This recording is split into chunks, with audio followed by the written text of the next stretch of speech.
नमस्कार साथियों, मैं अनीता श्रीवास्तव आपका हार्दिक अभिनंदन करती हूँ।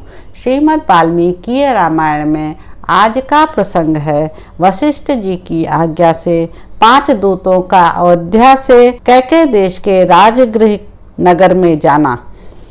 मार्कंडेय आदि के ऐसे वचन को सुनकर महर्षि वशिष्ठ ने मित्रों, मंत्रियों और उन समस्त ब्राह्मणों को इस प्रकार उत्तर दिया। राजा दशरथ ने जिनको राज्य दिया है वे भरत इस समय अपने भाई शत्रुघ्न के साथ मामा के यहाँ बड़े सुख और प्रसन्नता के साथ निवास करते हैं। उन दोनों वीर बंधुओं को बुलाने के लिए शीघ्र ही तेज चलने वाले दूत घोड़ों पर सवार होकर यहाँ से जाएं। इसके सिवा हम लोग और क्या विचार कर सकते हैं। इस पर सबने वशिष्ठ जी से कहा, हाँ, दूत अवश्य भेजे जाएं। उनका यह कथन सुनकर वशिष्ठ जी ने दूतों को संबोधित करके कहा, सिद्धार्थ, विजय, जयंत, अशोक और नंदन, तुम सब यहाँ आओ और तुम्हें जो काम करना है उसे सुनो। मैं तुम सब लोगों से ही कहता हूँ।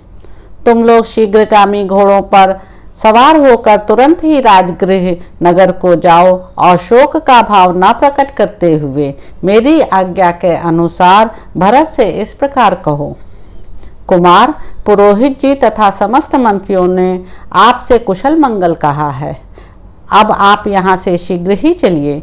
अयोध्या में आपसे अत्यंत आवश्यक कार्य है।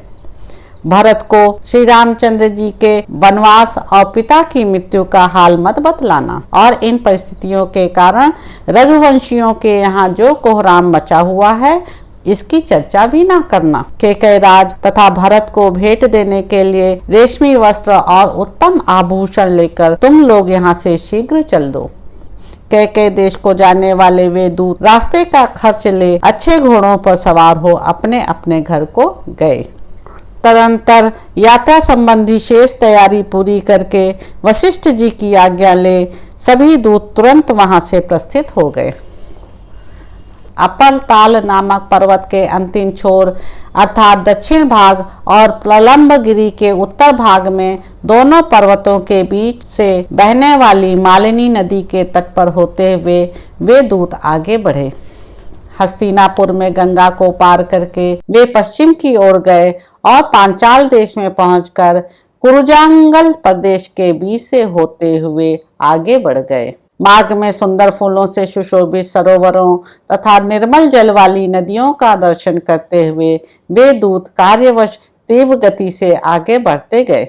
तदंतर वे स्वच्छ जल से सुशोभित, पानी से भरी हुई और भांति भांति के पक्षियों से सेवित दिव्य नदी शरदंडा के तट पर पहुंचकर उसे वेग पूर्वक लांघ गए। शरदंडा के पश्चिम तट पर एक दिव्य वृक्ष था जिस पर किसी देवता का आवास था, इसलिए वहां जो याचना की जाती थी वह सत्य होती थी, अतः उसका नाम सत्योपवाचन हो गया था। उस वंदनीय वृक्ष के निकट पहुंचकर दूतों ने उसकी परिक्रमा की और वहां से आगे जाकर उन्होंने कुलिंगा नामक पुरी में प्रवेश किया। वहां से तेजो अभिभवन नामक गांव को पार करते हुए वे अभिकाल नामक गांव में पहुंचे और वहां से आगे बढ़ने पर उन्होंने राजा दशरथ के पिता पितामहों द्वारा सेवित पुण्य सलिला इक्षुमती नदी को पार किया।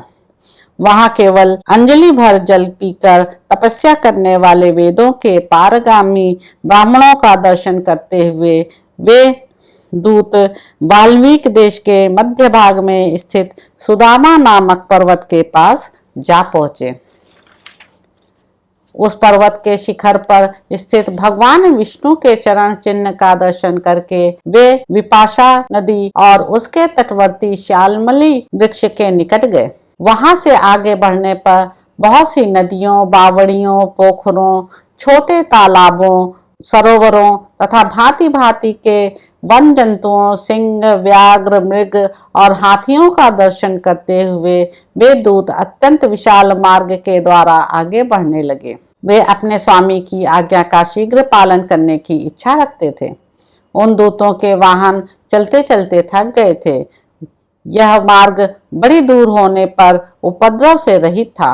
उसे तय करके सारे दूत शीघ्र ही बिना किसी कष्ट के श्रेष्ठ नगर गिरिव्रज में जा पहुंचे।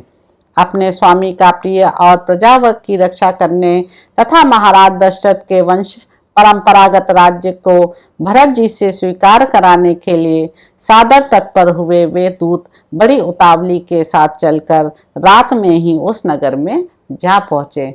तो साथियों, इस प्रकार अयोध्या कांड में निहित 68वां सर्ग यहाँ पर समाप्त होता है। आशा है आपको अच्छा लग रहा होगा। मेरे YouTube चैनल संवाद विद अनीता को लाइक करें, शेयर करें, सब्सक्राइब करें। धन्यवाद साथियों।